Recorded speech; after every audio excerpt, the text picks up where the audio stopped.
And what a first afternoon of the Big 12 tournament. I mean, I didn't see much of the first game, but that was obviously a high level game. And I don't know if our game was quite as high a level, but certainly it was a great game, and both teams fought hard. That was a heck of a win for our team. What was the difference? In what? For you guys winning and beating Oklahoma State, in your opinion? Well, see, I get a kick sometimes when people say that, and I'm not picking on you, sure, because all it is one play goes our way and one play goes against them. That's the difference in winning and losing close games. So I don't know that if they'd have made the shot and we hadn't, we still would have tried just as hard, and they would have tried just as hard. It's just that we probably had some players, primarily Andrew, make some big plays. That was probably the biggest, if I could put anything on it. That play he made when we're down 2 with a minute left was big time. How big was Selton defensively? I thought, Wayne is kind of our unheralded guy. I thought he did a great job. You're not going to shut Marcus out, but I thought he did a great job on him. Didn't foul him as much, even though he still shot a ton of free throws. And I thought Wiggs did a good job on Brown. A couple of those shots Brown threw in, it was like, oh my gosh. And Nah, for the most part, did a good job on Forte. It's just when you leave him open, he just makes you pay. So I thought Nash was great for them. They played well, and certainly our defense was better than what it has been, especially late in the shot clock, especially at game point. Did you get more out of Tark than you thought you were going to? No, not more than we thought, but I thought he played really good. I mean, he did what we thought he would do. How key was it to keep him and Ellis from fouling out? It was, that's when, if I'm not mistaken, they kind of made their run on us and took the lead when Tariq and Perry both had, if I'm not mistaken, did they both have 4 at that time? And we went small, and we haven't practiced playing small that much, and it didn't really work out great for us. And so keeping those 2 guys in the game, even though Mari played very well, keeping those 2 guys in the game and giving us a third sub was very important. So when you guys told you that neither one of those guys would have fouled out and you had to play 5 minutes of overtime, would you believe that when they were sitting down next to you? I think so. I think that Perry especially. Now, Tariq, no, I wouldn't do that. But with Perry, I think Perry's pretty smart in playing. Matter of fact, Perry's only fouled like 30 times the whole year, it seems like. So it doesn't surprise me with Perry, but with Tariq, that was probably a key factor. So I thought his defense. All right, babe. So many guys experiencing this for the first time, the postseason on this level. Does it feel good to have this under their belt? You know what? We needed to have some success without Joe. Even though we won, I think we're 3-1 without him. The competition was much stiffer today, and obviously we didn't respond real well in West Virginia. So this was important for our team to have some success without him.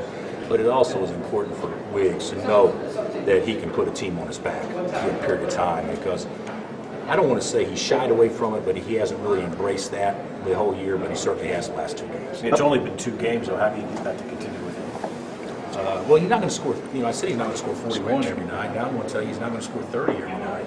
But he's capable of plugging himself in and being the best player in the gym. And that's what he did.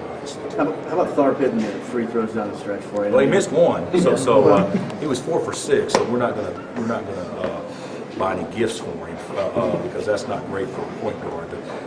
Nah didn't have a great game scoring the ball offensively. Didn't get a lot of opportunities, but I thought I like him on the line more than anybody else. I love him when he's on the line late game. There were a couple of times where Oklahoma State had a chance in regulation and overtime to go 2 for 1. When you're in the huddle, do you prepare, think they're going to do it, or is there not as much of that? No. No, we do that every time if we get a chance to. What we try to do is try to make it, if we can, where the other team would have to really rush to it. And that was the case today. There was like 53 left, and so we told our guys, hey, just be sound, don't do anything, because we want them to use as much clock as possible. Bill, talk about Iowa State if you could a little bit. Another match. Yeah, we've had 2 great games with them. We played great against them both games. And last year we played 3 great games against them, and we're lucky to win 2. So we've been fortunate with them, but they're terrific offensively, terrific. It'll be we're going to have to get our legs back underneath us tonight. But one good thing about playing Iowa State, it took all they had to win today too. So I think you'll see 2 talented teams hooking up and playing. I thought all along that Iowa State was the most talented team in the league. That we played.